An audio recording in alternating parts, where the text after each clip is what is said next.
গতকাল একটা ঘটনা আমরা সবাই দেখলাম, কিভাবে ছাত্র সমাজের ভেগ ধরে কিছু বিজেপির বড় বড় নেতা, কিছু কুচো কুচো কর্মী, তারা সবাই রাস্তায় নেমে বাংলাকে কলুষিত করার চেষ্টা করলো।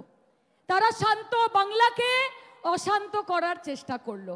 তারা শান্তিপূর্ণভাবে পুলিশকে ঢিল ছুড়লো। তারা শান্তিপূর্ণভাবে পুলিশের ওপর চড়াও হলো। বাংলার মানুষের বুঝতে বাকি নেই যে এটা একটা গভীর ষড়যন্ত্র। একটা আন্দোলন, তোমরা সবাই জানো যে প্রত্যেকটি আন্দোলনের একটা গরিমা থাকে। আজকে আন্দোলনের মধ্যে থেকে আমাদের নেত্রী মমতা বন্দ্যোপাধ্যায় তৈরি হয়েছেন। ডাক্তাররা যেই প্রতিবাদ করছিলেন সেই আন্দোলনের গরিমা, আজকে সাধারণ মানুষ যে পথে নেমেছিলেন সেই আন্দোলনের গরিমা, আজকে সিভিল সোসাইটি যে নিজেদের কথা রেখেছিলেন সেই আন্দোলনের গরিমা এই বিজেপি তাদের গুন্ডাদের দল 1 মিনিটে ধুলোয় মিশিয়ে দিয়েছে। এই বিজেপি বড় বড় কথা বলে, তারা একটা মুভমেন্ট যেটা আগামী দিনে গোটা দেশব্যাপী একটা পজিটিভ চেঞ্জ আনতে পারত, সেটাকে হাইজ্যাক করে নোংরামিতে, নোংরা রাজনীতিতে নামিয়ে এনেছে। বন্ধুগণ, 2021-এর বিধানসভার বিপুল ম্যান্ডেটের পরে 2024-এর লোকসভার বিপুল ম্যান্ডেট, আমরা যদি মনে করি যে আমাদের কাজ শেষ হয়ে গেছে, এটা বলা অত্যন্ত ভুল হবে। আমাদের লড়াই থেমে যায়নি, আমাদের লড়াই শুরু হয়েছে। গোটা দেশব্যাপী নানান বিরোধী দলের নানান নেতা নেত্রী তারা মাঝে মাঝে দমে গেলেও আমাদের নেত্রী কিন্তু কোনোদিন দমে যায়নি। তাই মাথায় রাখতে হবে যে মিথ্যে রটনা রটিয়ে মানুষকে বিভ্রান্ত করে এবং ধর্মের তাস খেলে বাংলা কোনোদিন জয় করা যাবে না। কারণ বাংলার মানুষ জানে যে ধর্ম শুধু সাধনা নয়, ধর্ম শুধু কর্ম নয়, ধর্ম হচ্ছে সদ্ভাবনা, ধর্ম হচ্ছে মানবিকতা, এবং ধর্ম হচ্ছে সব কিছুর ঊর্ধ্বে গিয়ে মানুষকে মানুষ বলে ভালোবাসা, তাকে ভালো রাখা। আমি গর্ব করে বলতে পারি যে গোটা দেশে বিজেপি ধর্মের নামে যেই অশান্তি করে, যেই নোংরামি করে, এই পশ্চিমবঙ্গের মাটিতে তারা সেটা করতে পারে না। কারণ পশ্চিমবঙ্গের মাটি সকলের মাটি, পশ্চিমবঙ্গ প্রত্যেকের মা, এবং পশ্চিমবঙ্গের মানুষ পশ্চিমবঙ্গের মেয়ে তথা মুখ্যমন্ত্রী মমতা বন্দ্যোপাধ্যায়কেই চায়।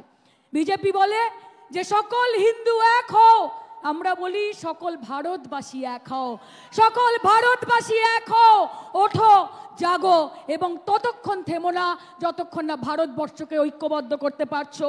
এই বিজেপি বলে नीति नियत निष्ठा निर्णय, सही बोला आपने, धर्म के आधार पे देश को बांटने की नीति, अमीरों को अमीर बनाने की और गरीबों को गरीब रखने की नीयत, अपने नेता मंत्री भाई बंधु एमएलए एमपी और डबल इंजन सरकार के प्रति निष्ठा, और देश और संविधान और विपक्ष को खत्म करने का निर्णय, এটাই হচ্ছে বিজেপির একমাত্র মডেল। এটা ছাড়া আর কোনো মডেল নেই। আমি আপনাদের সকলকে একটাই কথা বলতে চাই, এক মহিলার জন্য বিচার চাইতে আমরা সবাই পথে নেমেছি। একজন মেয়ে হিসেবে, একজন সাংসদ হিসেবে, একজন তৃণমূলের একনিষ্ঠ কর্মী হিসেবে আমরা যেরকম নির্ভয়ার জন্য বিচার চাই, আমরা সেরকম অভয়ার জন্য বিচার চাই। আমরা বাংলার জন্য বিচার চাই, আমরা হাতরাসের জন্য বিচার চাই, আমরা মণিপুরের জন্য বিচার চাই, আমরা বদলাপুরের জন্য বিচার চাই। বিচার কখনো একাধারে হতে পারে না, একটা রাজ্যের জন্য হতে পারে না, গোটা দেশের মেয়েদের জন্য আমরা বিচার চাই।